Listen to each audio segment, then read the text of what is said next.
મિત્રો, લેટરનો ક્વેશ્ચન, એક જ ટેલિફોન નંબર ઉપર સમાંતર જોડાણો મેળવવાની અરજી કરતો પત્ર ટેલિફોન વિભાગને લખો. લેટરનો ક્વેશ્ચન ઓછામાં ઓછો 2 વાર ધ્યાનથી વાંચવો, સમજવો, ત્યાર પછી એનો આન્સર લખવો.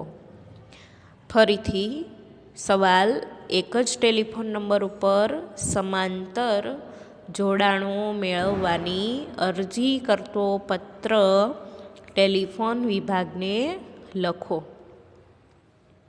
હવે અહીંયા પત્ર લખનાર છે સારથી બિઝનેસ હાઉસના મેનેજર ધીરજ ટંડન લેટર લખે છે. એટલે કોઈ પણ કંપની પેઢી કે સંસ્થા હોય એનું નામ પત્રના મધ્ય ભાગમાં, અહીંયા મધ્ય ભાગમાં લખેલું છે Sarthi business house, GIDC road, Vapi 396191. આજે GIDC રોડ અને વાપી તમે લેટરની જમણી બાજુએ લખો તો બી સાચું જ છે, બરાબર. અને અહીંયા મધ્ય ભાગમાં લખેલું છે બી સાચું જ છે. Sarthi business house, GIDC road, Vapi 396191. ત્યાર પછી ડાબી બાજુએ ફોન નંબર અને ઈમેલ. ત્યાર પછી પત્રની તારીખ 2 સપ્ટેમ્બર 2017. ત્યાર પછી પત્ર મેળવનારનું નામ અને સરનામું અધિકારી શ્રી BSNL, સુરત રોડ, વાપી 396191. વિષય સવાલમાંથી જોઈને એક જ ટેલિફોન નંબર ઉપર સમાંતર જોડાણો મેળવવા અંગે. હવે આજે સારથી બિઝનેસ હાઉસના મેનેજર છે ધીરજ ટંડન, એ BSNLના અધિકારીને લેટર લખે છે અને લેટરમાં જણાવે છે કે સાહેબ શ્રી, સારથી બિઝનેસ હાઉસ એ વાપીનું પ્રતિષ્ઠિત વ્યાપારિક એકમ છે. GIDC રોડ ઉપર આવેલ અમારું એકમ વહીવટી વિભાગ અને ઉત્પાદન વિભાગ એમ 2 વિભાગમાં વહેંચાયેલું છે. આ વિભાગોના કામકાજ અંગે કર્મચારીઓને અન્ય એકમો સાથે અને અન્ય એકમોના કર્મચારીઓને અમારા એકમ સાથે નિયમિતપણે ટેલિફોન દ્વારા વાતચીત કરવી પડતી હોય છે. જો અહીંયા ધીરજભાઈ ટંડન છે સારથી બિઝનેસ હાઉસના મેનેજર, એ BSNLના અધિકારીને એવું જણાવે છે કે સારથી બિઝનેસ હાઉસ એ વાપીનું પ્રતિષ્ઠિત વ્યાપારિક એકમ છે અને GIDC રોડ ઉપર અમારું એકમ આવેલું છે. એમાં ટોટલ 2 વિભાગ છે, વહીવટી વિભાગ અને ઉત્પાદન વિભાગ. આ 2 વિભાગના કર્મચારીઓ જે છે એકબીજા વિભાગની સાથે એને વારંવાર ટેલિફોન દ્વારા વાતચીત કરવાની જરૂર પડતી હોય છે. એટલે ટેલિફોન દ્વારા વાતચીત કરવી પડે એ લોકોને, એકબીજા કર્મચારીઓને ઉત્પાદન વિભાગના કર્મચારીઓ વહીવટી વિભાગના કર્મચારીઓની સાથે વાત કરતા હોય અને વહીવટી વિભાગના કર્મચારીઓ ઉત્પાદન વિભાગના કર્મચારીઓની સાથે કંઈ બી કામકાજ હોય એટલે ટેલિફોન દ્વારા વાતચીત કરતા હોય છે. હાલ અમે સારથી બિઝનેસ હાઉસમાં જે એક ટેલિફોન કનેક્શન ધરાવીએ છીએ જેનો નંબર 266551 છે. આ નંબર માટે આપના ટેલિફોન વિભાગ દ્વારા અપાતી 1 થી વધુ સમાંતર જોડાણની સુવિધા મેળવવા માગીએ છીએ, જેથી અમારા ટેલિફોન દ્વારા થતા વ્યાપારિક વ્યવહારો જે છે એ સરળ અને ઝડપથી કરી શકાય. હવે આપણે જોઈએ છીએ કે હવે તો કોઈ બી રેસિડેન્શિયલ એરિયા હોય એમાં બી ફ્લેટ બિલ્ડિંગ હોય, એક બિલ્ડિંગના કોઈ બી વ્યક્તિ હોય અને બીજી બિલ્ડિંગના વ્યક્તિની સાથે અથવા તો બીજા માળના વ્યક્તિઓની સાથે કંઈ બી વાતચીત કરવી હોય તો આ જે કનેક્શન હોય એ સમાંતર કનેક્શન દ્વારા એકબીજાની સાથે વાત કરી શકાય. અહીંયા પણ આપણે શાળાની વાત કરીએ તો શાળામાં સમાંતર કનેક્શન જ, ટેલિફોન કનેક્શન જે છે સમાંતર જોડાણ જ હોય છે કે એક ઓફિસમાંથી બીજી ઓફિસમાં અથવા તો સ્ટાફ રૂમમાંથી બીજી કોઈ બી ઓફિસમાં કંઈ બી વાતચીત કરવી હોય તો એ ટેલિફોન દ્વારા જ વાતચીત કરી શકાય. આ પ્રકારની સગવડતાઓ જે છે અત્યારે બધે જ આપણને જોવા મળે છે. તો અહીંયા જે સારથી બિઝનેસ હાઉસના જે મેનેજર છે ધીરજભાઈ ટંડન, એ પણ એવું કહે છે કે અમારે આ પ્રકારની સુવિધા જે છે એ મેળવવી છે. એટલે સ્ટાફ રૂમમાંથી કોઈ બી ઓફિસમાં વાત કરવી હોય તો ઓફિસમાં જવું પડે નહીં, ડાયરેક્ટ ટેલિફોન દ્વારા જ વાત કરી શકાય. આ પ્રકારનું જે સમાંતર જોડાણની સુવિધા હોય એના દ્વારા આ પ્રકારે વાતચીત થઈ શકે. તો અહીંયા ધીરજભાઈ ટંડન પણ એવું જણાવે છે કે આ વહીવટી વિભાગના કર્મચારીઓ ઉત્પાદન વિભાગમાં કે ઉત્પાદન વિભાગના કર્મચારીઓ વહીવટી વિભાગમાં વાતચીત કરવા માટે જવું પડે નહીં, ડાયરેક્ટ એ લોકો ટેલિફોનિક વાતચીત કરી લે. એટલે સમાંતર જોડાણની સુવિધા મેળવવા માગીએ છીએ, જેથી અમારા ટેલિફોન દ્વારા થતા વ્યાપારિક વ્યવહારો જે છે સરળ અને સરળતાથી અને ઝડપથી કરી શકાય. ઉપરોક્ત સુવિધા આપવા માટે કરવી પડતી જરૂરી કાર્યવાહી કરવા વિનંતી. આના માટે શું કાર્યવાહી કરવી પડે એ ઝડપથી એ કામકાજ કરવા વિનંતી. આ સગવડ મેળવવા માટે મારે જો કોઈ બી વધારાનો ચાર્જ ચૂકવવાનો થતો હોય તો એની પણ અમને જાણ કરશો તો અમે એ વધારાનો જે ચાર્જ છે એ પણ ચૂકવી આપીશું. આભાર. સમાપન. આપનો વિશ્વાસુ ધીરજભાઈ ટંડન પોતાની સિગ્નેચર કરે છે. ધીરજ કે ટંડન. ધીરજ ટંડન પોતાનું નામ લખે છે અને પોતે પોતાનો હોદ્દો પણ લખે છે, મેનેજર. મિત્રો, હવે જે ખૂબ અગત્યનો લેટર છે કે જે બોર્ડની પરીક્ષામાં પણ વારંવાર પૂછવામાં આવે છે એ લેટર સમજીએ. બરાબર ધ્યાનથી સમજવો. લેટરનો ક્વેશ્ચન છે કે આવકવેરાને પાત્ર નહીં હોવાથી ડિમાન્ડ નોટિસ રદ કરવાની વિનંતી કરતો પત્ર લખો. લેટરનો ક્વેશ્ચન: આવકવેરાને પાત્ર નહીં હોવાથી ડિમાન્ડ નોટિસ રદ કરવાની વિનંતી કરતો પત્ર લખો.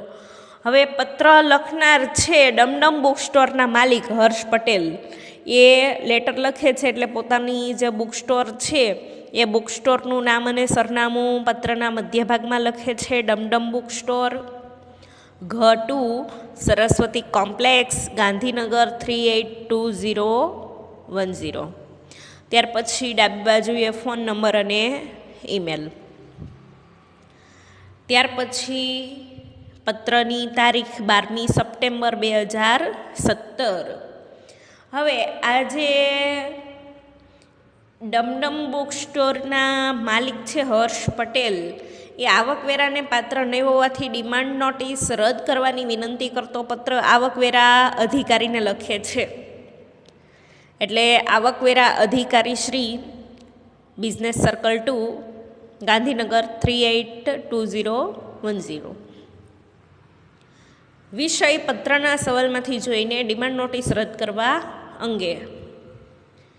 ત્યાર પછી આજે ડમડમ બુક સ્ટોરના માલિક છે હર્ષભાઈ પટેલ, એ આવકવેરા અધિકારીને લેટર લખે છે, ડિમાન્ડ નોટિસ રદ કરવા અંગેનો લેટર. અને લેટરમાં જણાવે છે કે સાહેબ શ્રી, ડમડમ બુક સ્ટોરના નામે છેલ્લા 10 વર્ષથી અમે ગાંધીનગરમાં વ્યાપાર કરી રહ્યા છીએ. એ અમારી જે દુકાન છે ડમડમ બુક સ્ટોર, એ છેલ્લા 10 વર્ષથી ગાંધીનગરમાં છે.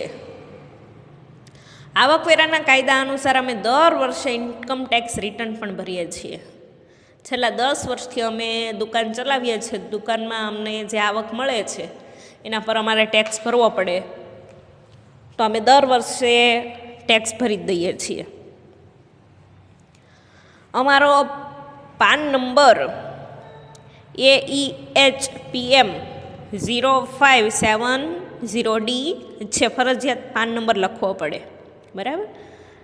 જે આવકવેરાને પાત્ર નહીં હોવાની ડિમાન્ડ નોટિસ રદ કરવાની વિનંતી કરતો પત્ર લખવામાં આવે ઇન્કમટેક્સ બાબતેનું, તો એમાં ફરજિયાત પાન કાર્ડ નંબર લખવો પડે છે. હવે અહીંયા હર્ષભાઈ પટેલ છે ડમડમ બુક સ્ટોરના માલિક, એ આવકવેરા અધિકારીને જણાવે છે કે આ કારણી વર્ષ 2015-16ના આવકવેરા પેટે અમારે હજુ 7,676 ભરવાના થાય છે. તે પ્રકારની ડિમાન્ડ નોટિસ અમને 2 જુલાઈ 2016ના રોજ આપવામાં આવી છે. આવી નોટિસ અમારી જે દુકાન છે ડમડમ બુક સ્ટોર, ત્યાં નોટિસ આવી છે કે આકારણી વર્ષ 2015-16નો જે તમારો આવકવેરો છે એમાંથી હજી તમારે 7600 રૂપિયા ભરવાના બાકી છે. એમ આવી નોટિસ 2 જુલાઈ 2016 આ તારીખે અમને નોટિસ આપવામાં આવી છે. આ નોટિસ કદાચ શરત ચૂકથી અમને બજાવવામાં આવી હોય તેવું લાગે છે. ભૂલથી આ નોટિસ અમને આપી દીધી હોય ને એવું લાગે છે. ગત નાણાકીય વર્ષમાં અમારી આવક અગાઉના વર્ષ કરતાં ઓછી થઈ છે. તેથી તેના ઉપર ભરવા પડતા આવકવેરાની રકમ ઓછી થાય તે સ્વાભાવિક છે. અમારે આવક વધારે થઈ હોય તો વધારે ટેક્સ ભરવો પડે, ઓછી આવક હોય તો ઓછો ટેક્સ ભરવો પડે, એ સ્વાભાવિક છે. તેથી અમારે ગયા નાણાકીય વર્ષની ગણતરી કરતાં વધારાનો આવકવેરો ભરવા પાત્ર થતો નથી. કે આ નોટિસ તમે અમને જે આપી છે ને ભૂલથી આપી દીધી હોય ને એવું લાગે છે. ભૂલથી અમારે ત્યાં નોટિસ આવી ગઈ છે. ગયા વર્ષે અમારે આવક વધુ હતી તો એ પ્રમાણે અમે ટેક્સ ભરી દીધો હતો, પણ આ વર્ષે અમારે આવક ઓછી છે એટલે આ વર્ષે અમારે ટેક્સ ભરવાનો થતો નથી. જે અમારે ટેક્સ ભરવાનો થતો હોય એ અમે દર વર્ષે ભરી જ દઈએ છીએ, પણ આ વર્ષે અમારે આવક જ નથી એટલે ટેક્સ બી આવક નથી એ પ્રમાણે ટેક્સ બી ભરવાનો થતો નથી. એટલે આવકવેરા વિભાગ સાથે ફાઇલ કરવામાં આવેલ ઇન્કમટેક્સ રિટર્નની નકલ આ પત્ર સાથે આપના સંદર્ભ માટે બીડેલી છે કે અમારે જે આવક છે એ મુજબ અમે આવકવેરાની જે ફાઇલ છે, ફાઇલ કરવામાં આવેલ ઇન્કમટેક્સ રિટર્નની નકલ છે કે ભાઈ ગયા વર્ષે જે વેરો હતો એ અમે ભરી દીધો છે ને એની રસીદ અમારી પાસે છે, તેની એક કોપી હું આ લેટરની સાથે મોકલું છું. અમારા દ્વારા રજૂ કરવામાં આવેલ હિસાબો અને ઇન્કમટેક્સ રિટર્નની ચકાસણી કરીને વધારાના આવકવેરાની ડિમાન્ડ કરતી નોટિસ સત્વર એટલે કે ઝડપથી રદ કરવા વિનંતી. આ લેટરની સાથે હું ઇન્કમટેક્સ રિટર્નની નકલ પણ અટેચ કરીને કોપી પણ મોકલું છું, તમે જોઈ લેજો.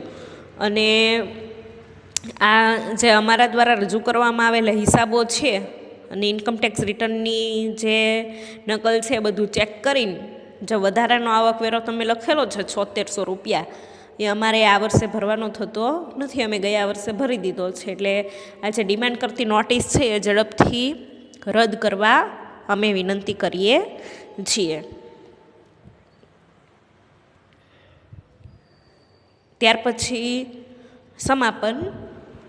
આપનો વિશ્વાસુ હર્ષભાઈ પટેલ છે એ પોતાની સિગ્નેચર કરે છે, લખે છે સમાપનમાં આપનો વિશ્વાસુ હર્ષ પટેલ પોતાની સિગ્નેચર કરે છે, પોતાનું નામ લખે છે હર્ષ પટેલ, અને પોતાનો હોદ્દો જે છે કે ડમડમ બુક સ્ટોરના પોતે માલિક છે એટલે પોતાનો હોદ્દો લખે છે માલિક. અને બિડાડમાં એણે જો લેટરમાં કીધું જ છે કે હું ઇન્કમટેક્સ રિટર્નની એક કોપી નકલ આ લેટરની સાથે અટેચ કરીને મોકલું છું, એટલે બિડાડ ઇન્કમટેક્સ રિટર્નની નકલ. મિત્રો, આ લેટર જે છે ખૂબ અગત્યનો છે, બોર્ડની પરીક્ષા માટે પણ અગત્યનો છે. વારંવાર બોર્ડની પરીક્ષામાં પણ પૂછવામાં આવે છે. આવકવેરાને પાત્ર નહીં હોવાથી ડિમાન્ડ નોટિસ રદ કરવાની વિનંતી કરતો પત્ર. આ લેટર તમારે પાકી નોટમાં લખીને તૈયાર કરવાનો રહેશે. ઓકે મિત્રો, આભાર.